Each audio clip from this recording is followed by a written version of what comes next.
This week on the show, Etsy makes some big changes to how search operates, eBay UK is cracking down, and Walmart wants a piece of eBay's business.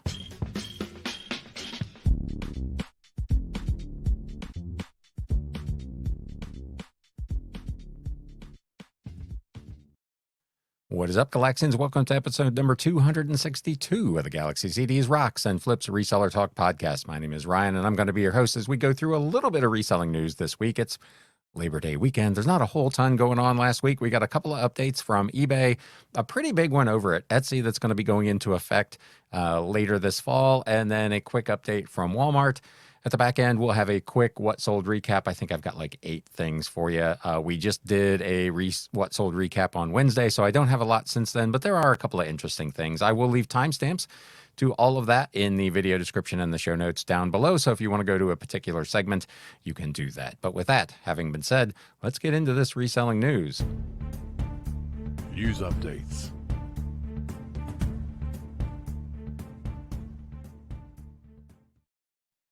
So first up, Etsy made an announcement last week, and it's already showing up on your dashboard, which I'm going to share my dashboard with you so you can see some of the things that they're talking about. But this article appears over on Value Added Resource, and as always, I will link to these in the show notes and the video description down below. Etsy launches search visibility reports for sellers and warns that shipping costs will soon have a greater ranking impact. There's also a couple of other things going on with Etsy search. So again, I'm going to show you that all here in a few moments. Etsy is launching a new SEO tool for sellers, providing personalized search insights and recommendations through the search visibility page, while also announcing a new ranking algorithm that will prioritize products with low shipping costs is coming soon. The announcement said when shoppers are searching on Etsy, it's important that they can easily find high-quality listings from shops that have a track record of good customer service. Making these listings easier to find helps build trust with shoppers so they come back to shops like yours again and again. That's why Etsy search currently takes into account your shop listing and customer service quality. We've heard from sellers consistently over the years that you need more transparency into what goes into Etsy search to help optimize your listings. We're excited to announce the new Etsy search visibility page in Shop Manager, giving you more insights and recommendations into how you appear in search than ever before. There's a quick video that shows how that works that's linked in this particular article. The announcement goes on to explain that the metrics that will be tracked on the search visibility page and how Etsy will use those metrics to determine your search placement. Sellers are encouraged to upload an icon for the shop to build trust in their brand, provide excellent customer service with fast response times to messages and easy to understand return policies, show high quality images, and ship on time. A lot of those things are part of their Star Seller program. They have said previously that wasn't necessarily going to affect where things came out in search. That appears maybe to be changing, that those metrics are now going to be measured a little bit more closely and be included in the search algorithm. The article continues, the most important aspect may be that Etsy is now placing a higher emphasis on keeping shipping costs low, instituting a new ranking algorithm in October that will prioritize items with shipping less than $6 for U.S. listings with domestic shipping, although there are some important exceptions. When determining how listings show up in search, we'll also consider shipping price as an overall factor for U.S. sellers. Soon we'll be updating how shipping price is factored into search ranking for U.S. domestic listings to help make sure that high shipping prices don't discourage buyers from making a purchase.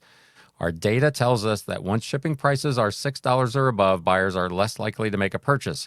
We want to make it easier for buyers to find shipping prices that meet their expectations. So starting October 1st, U.S. listings with domestic shipping prices lower than $6 will be prioritized in search. And again, there is an important exception to that. We know the shipping needs vary based on the type of item or where it's shipping from, so we'll exclude certain categories and items shipped from outside the U.S. for this new search criteria. We're also giving you better tools to adjust prices. They then link to a separate handbook article to provide more details about those policies. It says, what's new? Your items should be priced so that you can be both profitable and competitive, but high shipping prices can often discourage shoppers from completing a purchase. In fact, buyers have told us that expensive shipping is a top 10 barrier to purchase on Etsy. Again, I talk about this all the time. I blame Amazon. They got broad shoulders. They can take it. This is all about Amazon providing quote unquote free shipping. We all know it's not free. It's baked into the price. If we do it, we bake it into the price. It's no different. It's not free, but it appears to be free for the customer. And this is another example of how that's coming back to haunt sellers, because if you try to charge a flat rate shipping fee that you can essentially just not lose money on. I don't think most people are trying to make bank necessarily on their shipping. But if you're just trying to not lose profit through charging for shipping, it's becoming increasingly difficult to do that. To help buyers make sure, to help make sure that buyers see shipping prices that better meet their expectations when shopping on Etsy and help encourage them to make purchases starting October 1st, we'll be updating how shipping prices factored into search for U.S. domestic listings. This means that listings with shipping prices lower than $6 will be prioritized. Again, they point out that their data says that is kind of the break point. Our data also shows that shifting some of your shipping costs into your item price while keeping the total price the same can be an effective way to improve your sales. So again, if this is your strategy, just bake it into the selling price and either charge shipping that falls below that $6 threshold, or that just includes all of the shipping in the price and you offer free shipping and you don't have to worry about this. The other exception to this, and I'm not sure it's mentioned in this article, is if you charge calculated shipping, which I do. I charge media mail calculated shipping on almost all of my stuff. I have plenty of items, big like coffee table books and old legal books and textbooks that are significantly over $6 shipping. Those will be excluded from this. So that's important to know. If you charge calculated shipping, that is an exception here. To support you, they say we've launched a new tool that lets you lower your U.S. domestic shipping prices in bulk and optionally adjust your item price. This helps you recover your shipping costs while keeping your prices competitive. Again, this is all psychological. Customers apparently have this trigger that anything over $6, according to Etsy's research anyway, is problematic for shipping costs, and they're more likely to abandon their purchase if that's the case. So this isn't necessarily about changing your profitability. It's just changing the way you present your pricing to your customers over there. Because shipping needs vary based on the type of item and where it's shipping from, we will exclude certain categories and items. See the full list in the search visibility exceptions section below. And again, I will link to this so you can see it. So there are, however, some other things that are going to be included in this. And here, just real quick here in this article, it does list some exceptions. The following types of listings will initially be excluded. So it doesn't indicate that this is necessarily permanent. Digital listings, of course, there's no shipping. Listings shipped from U.S. sellers to non-U.S. destinations. Listings shipped by sellers from outside the U.S. So again, this is U.S. to U.S. only. Listings priced over $35 from shops that offer a free shipping guarantee. And again, listings that use calculated shipping. So that is your other opportunity to get out of it if you're doing flat rate shipping and it's over $6. If you switch it to calculated shipping, of course, that requires you to know the size and the weight of the package, which is one of the things I show when I kind of go through my listing process. I weigh and I know what kind of the measurements are of all my items, and all of that information goes into every listing. So I can do calculated shipping. So at least initially, those will be excluded from this thing. This last point is particularly interested as it appears Etsy is specifically aiming this change at sellers who set their own flat rate shipping amounts while exempting those that use calculated shipping. So shipping is the big one, but there are some other things. If you go to this dashboard on Etsy, if you haven't been there yet, I'm going to show you mine real quick. So here you can see 3 factors risk lowering your search visibility. Improving photos, listing info, and more can help how you show up in search. And I've got these warnings. Some of your listings could use a refresh to unlock their full potential. I've got update your primary photo. It says 64 of my listings have a dimly lit primary photo, which may be hard to see. I've looked at those listings. I don't see what they're talking about. They're exactly the same as all my other photos. My process has been exactly the same. So I'm not sure what's triggering Etsy's bots or algorithm or whatever it is that's looking at these 64 images out of the 4,000 or whatever it is I have on Etsy to say that they are dimly lit and might be a problem. But there you go. It says I have 2 listings that could use sharper, clearer photos to help them pop. It's registering 2 of my photos, 2 of my primary photos, as not being high enough resolution. Again, I don't know where that's coming from because all of my listings were taken, all the photos were taken with the exact same camera on the exact same phone that I have had for multiple years. So again, but that's 2 cases where these things are potentially going to impact search results. So again, high quality photos and well lit photos, as I've talked about before, are very important, and they're going to become increasingly important over on Etsy. And then the last one for me is offer buyer friendly shipping for the US. I have 1 listing that says it has a higher than average shipping price. Consider lowering it to under $6. This won't impact your search visibility until October 1st. So those other ones are kind of in effect now. The shipping one goes into effect again on October 1st. That particular item is one print-on-demand coffee mug that I still have on my shop that the shipping price is set by the printer, not by me, and I'm not going to mess with it because that thing isn't selling anyway. So there you go. If you're selling on Etsy, be aware of that. They're making some big changes in search and in some of the things that will affect your search visibility. And shipping is going to be the big one. If you are a flat rate shipper that's charging more than $6 for shipping, you might want to avail yourself of the tool that they have created to allow you to go in and make those bulk changes to your shipping prices so that your items are not buried in search.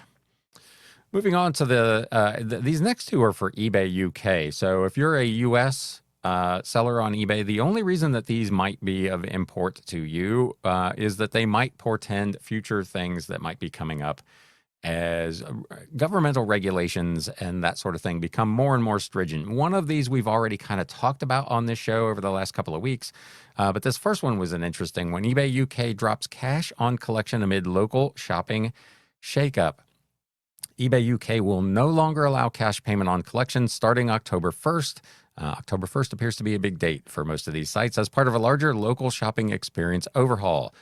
The announcement was posted in the UK community today, promising users a, quote, safer and better experience, unquote, with other existing payment options. To make paying for eBay purchases with collection in person a safer and better experience, the ability to pay with cash on pickup will no longer be available from 1st October 2024 in most item categories. Buyers that choose collection in person will still be able to use other existing payment options to complete their payments on eBay.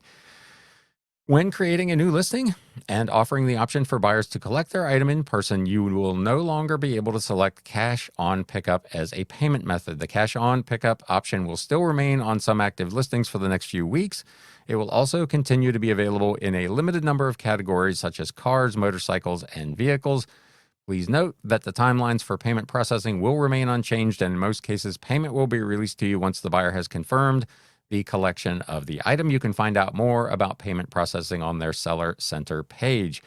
We're committed to making eBay a safe local shopping platform, and we'd encourage you to continue to select local pickup as a delivery option in your listing. Selecting this option will give you greater visibility when when buyers are searching in their local area.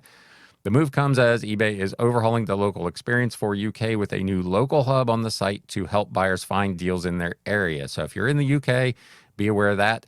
That is a pretty big change. You'll no longer be able to do essentially cash on delivery. You'll have to use a credit card or whatever other payment methods are available on eBay. So that's kind of an interesting one. The decision to end cash on collection for local pickup in the UK came as no surprise, as eBay is following the same playbook they deployed in the German market last year. I would assume the cynic in me is going to assume that part of this, they talk about the safety piece of it, which, to be fair, I get. You don't want to have, as a buyer, maybe you're uncomfortable showing up at some random parking lot with $500 in cash to pick up whatever your purchase is. So I do understand that, though they're not removing that option for huge purchases like vehicles and motorcycles and whatnot. But from that standpoint, and that's how they're marketing, I do kind of understand it. But one cannot help but wonder, of course, if this is obviously a play to get all of those cash on collection purchases to be processed through an electronic payment with a credit card or a debit card where eBay can collect their fee. So again, that's the cynic in me. You can let me know in the comments down below if you're watching on YouTube or listening to the pod over on Spotify. But that's what's going on in this first bit of news over at eBay UK. The second thing is one that we have talked about previously. A message went out a couple of weeks ago to sellers in the UK, and there was some confusion about whether it was a technical glitch or an email that was sent in error or just what the situation was. As it turns out, it was not an error. It is a change due to some new government regulations that are coming into effect in the UK. But eBay is cracking down on private sellers, and they're also simultaneously reducing the monthly free listing allotment for those sellers. So again, trying to get people to do the right thing. And I assume as we go through this, you'll see what the changes are. But I assume a lot of this is to make sure that people who are registered as private sellers are in fact private sellers, so that eBay, it does not end up on the hook for any kind of liability for these new regulations. eBay is cracking down, eBay UK is cracking down on business sellers who are incorrectly registered as private sellers, forcing some to upgrade their accounts, and simultaneously they're dropping private selling monthly free listing allotment from 1,000 down to 300. And again, I assume that part of that is that their calculation is that if you are a big enough seller to have 1,000 active listings every month, you're a business. You're not a hobbyist. It's not a side hustle. You are, by definition, in whatever the regulations are in the UK. And if you're a listener or a viewer in the UK, you can kind of let me know what you feel about this. But if you got 1,000 listings, you're a pro. You're a business. You're not an individual seller. Like I talked about earlier this month, some sellers were perplexed when they started receiving emails telling them that they would need to upgrade their accounts from private to business. Again, there was some confusion about that, but it is pretty clear now that that is actually the case. You are going to have to, if you got that email, eBay is telling you now that you are one of the people that their algorithm has recognized as someone who is either doing enough dollar volume or enough transaction volume that you would be under this, whatever this regulation is over in the UK, that you would qualify to be a business, not a private seller. A UK community staff member rather chimed in to confirm it was in fact not a technical issue and that sellers who received the emails would need to upgrade. When an account or linked accounts have higher trading history than normal private accounts or indicators that they are operating as a business, we must request that they register as a business. The topic still ruffled feathers amongst community members as it was revealed that eBay, and we talked about this a couple of weeks ago, was offering those impacted sellers a special deal that would waive fees until the end of the year if they upgraded, a deal which many felt was incentivizing bad actors who have not been operating honestly on the platform. I tend to agree with that. So if you've been doing the right thing, you've been registered as a business. Now, I don't know if there are extra fees involved. This is not a registration type that is necessarily available or required in the US on eBay.com. So it's a little bit of a different situation. But it sounds like there's an extra fee involved to be registered as a business. And some of these sellers have been registered as private when they are in fact a business. And now they're going to get an extension on some free listings for having essentially been violating the policy for a very long time. As part of the deal to upgrade to a business account, they are offering 0 seller fees until December 31st, 2024, free featured shop for 6 months. It will actually be a tempting offer for many. Another person wrote in, I find this reprehensible. eBay are either incentivizing previous lawbreakers to abide by the law and kicking law-abiding sellers in the teeth yet again, or they are incentivizing genuine private sellers into incorrectly declaring themselves as a business and possibly leading to all sorts of issues with HMRC, which again is that regulation, with no way back to a private account.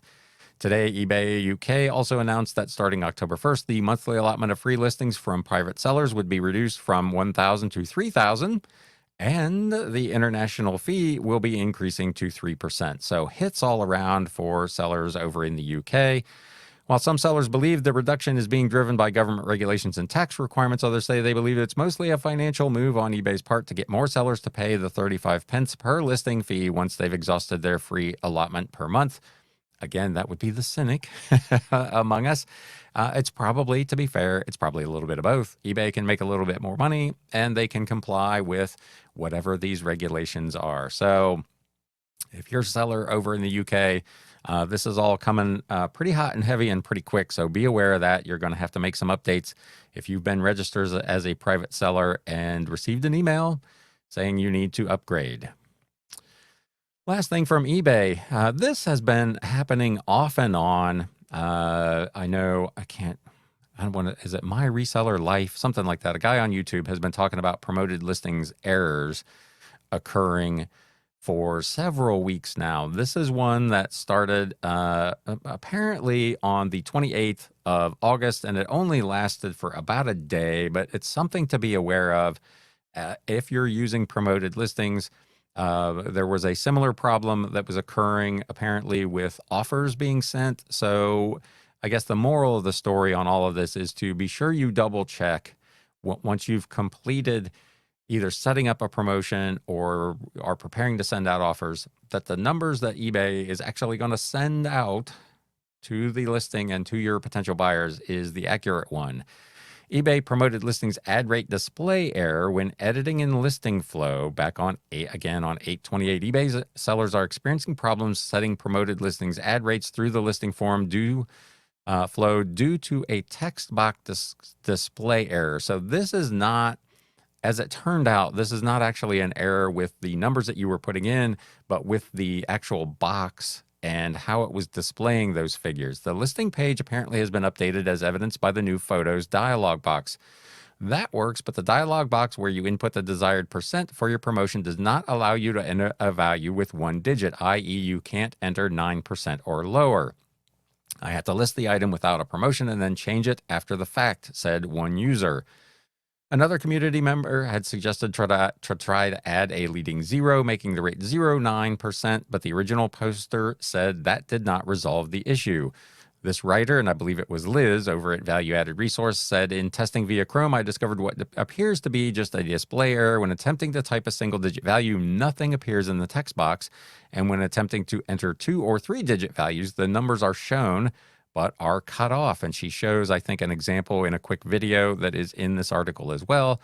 Luckily, it does appear that this was just a display issue with the value entry box. While it did not show 8% in that box as I was typing, when clicking outside the box, it did update the rate correctly to 8% instead of leaving it at the default rate.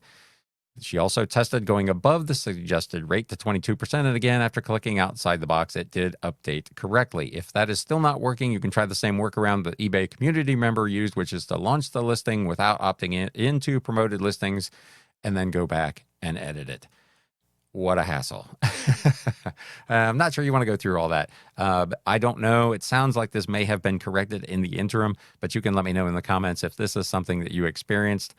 I have a campaign already set up that every morning I just go in and add the previous day's listings to that campaign. I'm not monkeying around with the rate. It's a flat 7% max on a variable plan that I just leave in place. So I've not had this particular issue, but if you were trying to do a listing and you were trying to input an actual percentage, apparently it was not working correctly. Well, to be fair, it was working correctly. It just didn't look like it was working correctly, which is probably a better problem to have. This last thing, Walmart Resold is taking aim at eBay with pre-owned fashion, collectibles, electronics, and more. This is a real shot across the bow of eBay, especially for sellers, and there are a lot of them, who are disgruntled with some of the things that are going on over at eBay. So Walmart announces big changes at Let's Grow 2024 Marketplace Seller Summit, introducing Resold at Walmart, allowing third-party sellers to list used products on the site across a variety of categories. The new program builds on Walmart Restored for third-party refurbished goods and reportedly already includes 5 million items from more than 1,700 sellers across a wide range of categories that include electronics, home, fashion, sporting goods, movies, media, collectibles, automotive, beauty, gaming, and more. There's a picture of what the site looks like. It essentially looks like the regular Walmart site, except this is all third-party sellers. So this is really interesting. Walmart has also introduced a new dedicated collector shop, allowing sellers to offer pre-orders of sought-after collectibles and adding pre-owned conditions for collectibles sold in the Resold at Walmart storefront. Also, they're really trying to entice people to join up. Eligible sellers can receive 0% commission fees through October 31st, so about 2 months now from the time of recording, in the following category: toys, which includes figures, dolls, trains, plushes, games, Lego, Funko, die-cast cars, and Hot Wheels; media and music, which includes movies, vinyl, music, steelbooks, musical instruments, and entertainment replicas; trading cards, comic books and books; sports memorabilia, and coins. So they're really trying to target a lot of categories to bring in sellers, third-party sellers of used collectible items into these categories. I have not looked into it yet. For me, again, one of the big holdups is going to be whether it's going to be worth my time. It's not available yet that I know of on List Perfectly to be able to cross list simply, and taking the time to do a whole nother listing when I'm doing 100 plus a week. I'm not sure if anybody's selling already on this Resold at Walmart. Let me know what your experience is. What's the traffic like? What's your sell-through rate like? How are things going over there? I've not heard anybody really talk about results there. I've heard a lot of people talk about this is really interesting and could be something that could be really helpful for sellers, but I've not heard anybody say specifically yet that it's doing really, really well. In addition to the 0% fee promotions, Walmart is offering collectibles sellers the following perks: a flexible return policy. You can choose between no returns, 15 days with sealed, or a standard 30-day Walmart return policy. Ability, again, to offer pre-orders to build the anticipation around a new drop by offering pre-orders for your products. A new grading system. You can list trading cards and comic books with a new graded condition options, which will be coming soon. And you can sell pre-owned collectibles in all conditions. Let your customers know that your products are vintage and pre-loved, making them one of a kind. Walmart's foray into the trading card and collectible market comes as no surprise, as Bob Means left his position leading this category at eBay last year to join Walmart as the general manager of electronics, toys, and seasonal. His official title is Vertical Merchandise Director, but most people knew him as the face of eBay's trading card, toys, and collectibles efforts, appearing at industry events, and a frequent guest on hobby-related podcasts and blogs. He was also the point man for the eBay Vault, which was since sold to PSA Collectors Universe as part of their eBay's deal that we talked about a couple of months ago to acquire Golden Auctions and the eBay Live streaming shopping initiatives. The situation, it says, could be in some ways reminiscent of when Scott Cutler, who joined eBay back in 2015, as president of their StubHub subsidiary before being promoted to VP of eBay Americas, left in February of 2019, only to suddenly take on the CEO job at rival StockX a few months later, which took a chunk out of eBay's sneaker business. So these people just hop from one place to another and drag business along with them. But again, if you've tried this Walmart option, let me know what you think of it. How is it to use? How quick are their payouts, and so on? I probably should look into it. Obviously, Walmart is a huge, huge outfit. They're probably going to be a big player in this market, so it's probably something that's worth taking a look at.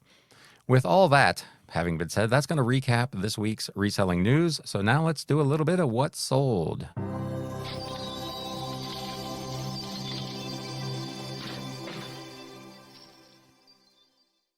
So like I said, I did a recap on Wednesday's live of, I don't know, there were probably 17 or 18 things. This one is just kind of the high points of stuff that has sold since then. There are a pretty good handful here. I think there are 8 things on this list. So let's just get right into it. This first one sold over on eBay. AC/DC Girls by Lynn Martin. This is a 1970 Beeline Books paperback. numbered 429-Z. This was for adult readers. This was part of a big lot of kind of pulp erotica paperbacks that I picked up at an estate sale. This has been months ago. It was still cold, so this probably would have been January or February. I picked up, I don't know, maybe a dozen or more of these from a basement for 50 cents a piece. This one I had listed for $24.99, our best offer. I received an offer of $21 plus shipping, which I went ahead and took. I paid $4.10 in fees. Again, cost of goods sold just 50 cents. So the order total was $27.47 and my net profit $16.40. Another one on eBay, obituary addresses on the occasion of the death of the Honorable Henry Clay. This is a hardcover book from 1852, which essentially was a compilation of the addresses, the speeches that people gave at the memorial for this Henry Clay. This was part of a big antique book lot that I did as an estate buyout. I own this for 91 cents. Had it listed for $24.99. It got a watcher. I sent out my standard 15% off offer and sold it for $21.24 plus shipping. I paid $4.19 in fees. Again, cost of goods sold at 91 cents. The order total, including tax, was $28.20, and I netted $16.14. Another one on eBay. Designing by Types, National Garden Clubs Incorporated, 2008 first printing, illustrated hardcover in its dust jacket. I talked in the Wednesday show about the estate pickup where I got a bunch of like floral arrangement, the Japanese ikebana stuff, and this is a book from that same purchase. So this is another, that was a free book pickup. So this is a zero cost of goods sold item. Big, again, coffee table type book. From this National Garden Club about different types of plant and floral arrangements. I had it listed for $37.99. I sent out an offer to a watcher and sold it for $32.29 plus shipping. Shipping was $6.13. I paid $5.83 in fees. Again, my cost of goods sold was a nothing burger. This was free to me as part of an estate cleanout. So a total order of $40.36 netted me $26.46. First sale in the last few days over on Etsy. Cicero in His Letters, edited with notes by Robert Tyrrell back in 1891. This was a Macmillan hardcover in actually really nice condition. This was part of another estate buyout that I did of, gosh, it was probably 600 or 700 books that I'm into for a total of 16 cents a piece. Had it listed for $39.99. It sold at 10% off over on Etsy for $35.99 plus shipping. My fees, $4.22. Cost of goods sold, again, 16 cents. So this order total was $44.32. My total cost, $12.71, leaving me a net profit of $31.61. You can see why I like selling on Etsy. If I don't get caught up with that offsite ad fee, which is 15%, Etsy is very, very profitable for me. And here we go again. Assessment Tools for Recreational Therapy, second edition, Red Book number 1. This was a hardcover, I think from the 1970s. $49.99 listed price over on Etsy. This sold as part of my 10% off sale, so $44.99 plus shipping. This did unfortunately sell in the offsite ad program, so you can see what a difference this makes. The fees were $5.22 plus $7.67 in the ad fee.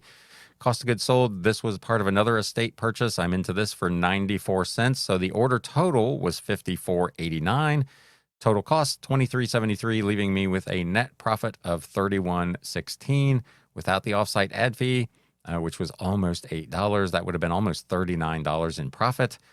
Again, I try to convince myself that I'm okay with this offsite ad fee because this is a sale that I otherwise might not have made. This person saw this offsite. They were not on Etsy. They saw it on Google or wherever and then bought it on Etsy from me. So I wish that fee was more reasonable than 15%, but it's a sale I wouldn't have made. And again, from an initial investment of just 94 cents to walk away with $31.16, it's hard to complain too much. Back over to eBay. This was from another big estate buyout. This is Learning from the Ground Up, acquisition of flight training simulators from the United States Air Force back in 1989. This was part of a big lot of Air Force training books. I really like picking up these old military training manuals. I just picked up a whole bunch more this past weekend.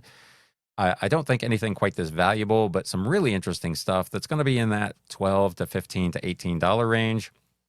They typically sell reasonably quickly. I didn't have this one listed very long at all. This was listed for $59.99. This actually sold to someone overseas. I'm not running my 10% off sales overseas, so it sold for full price, $59.99. The buyer paid domestic shipping of $6.13.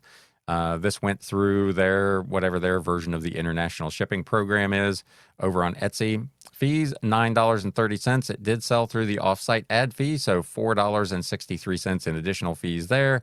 My shipping to get it to Etsy was $6.13. Cost of goods sold, 94 cents. So this $59.99 sale netted me $45.12. Two books.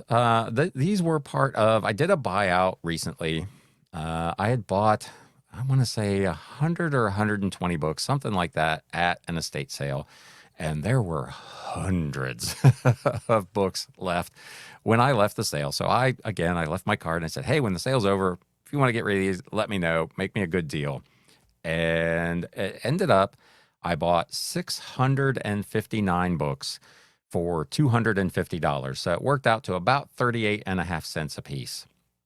I've been selling through that lot pretty consistently. This is two more books, a set of two from that lot. The History of Russia from the Earliest Times to 1877, published in 1877, written by Alfred Rambaud. 2-volume set, hardcover, in actually, for books of that age, in really, really nice condition.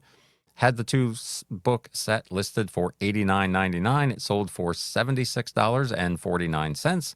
Shipping was $6.13. Tax $5.87. So the order total $88.49. I paid $12.31 in fees, and again $6.19 in offsite ad fees. Cost of goods sold for two books at 38.5 cents a piece was 77 cents. So this $76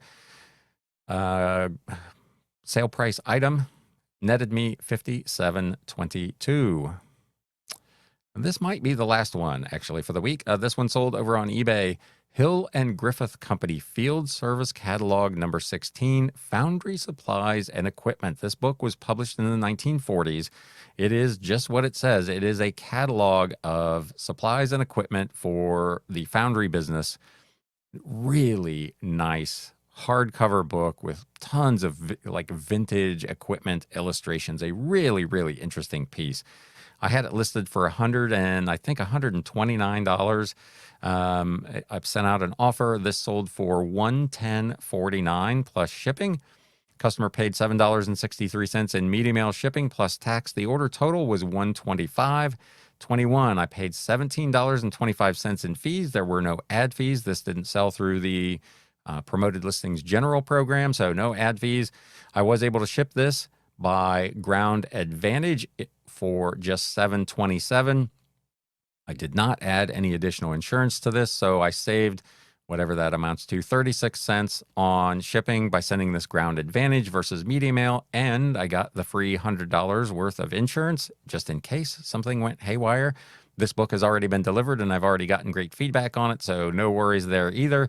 This was part of that big 15,000 book lot from a couple of summers ago, so my cost of goods sold was a whopping 4 cents. So this net sale ended up making me $93.56, which is pretty spectacular any way you slice it. So that, my friends, is going to put a wrap on a fairly quick, no, not really. It still ended up being almost 40 minutes. So even when I thought it was going to be a fairly short one for the holiday, it ended up being a long one. So I hope you got something out of it this week. If you did, please do me a favor. If you're watching on YouTube, hit that thumbs up button. If you're not currently a subscriber to the YouTube channel or a follower of the podcast, please consider doing that as well. And of course, share this with anyone else that you think might enjoy it. I did announce last Wednesday that this coming Wednesday, there would not be a live show. I'm going to take the week off, do a little bit of mental refresh. At least that was my plan. Now I found out there's a giant book sale in Lima, Ohio this week. So I've got a road trip planned. I'm going to Lima It is a Friends of the Library sale that is actually so big. It is in 2 separate buildings. So I'm looking forward to that. I'm going up. I think I'm going to go up on Tuesday night and pay the $5 to get in early access and do that and see what I can find up there. So sometime next week, I will report back on how that went. I hope everybody is having a terrific holiday weekend. I am going to go ahead and post this show on Monday. So if you're really bored on the holiday, you can listen to this. Otherwise, I would expect a lot of people probably won't check this out until Tuesday. But as always, I appreciate you spending a little bit of your time with me while you get your work done. And now it's time to sell. Thanks, guys. You have been listening to the Galaxy CDs Rocks and Flips Reseller Talk podcast. Thank you so much for tuning in, and we will catch you again next time.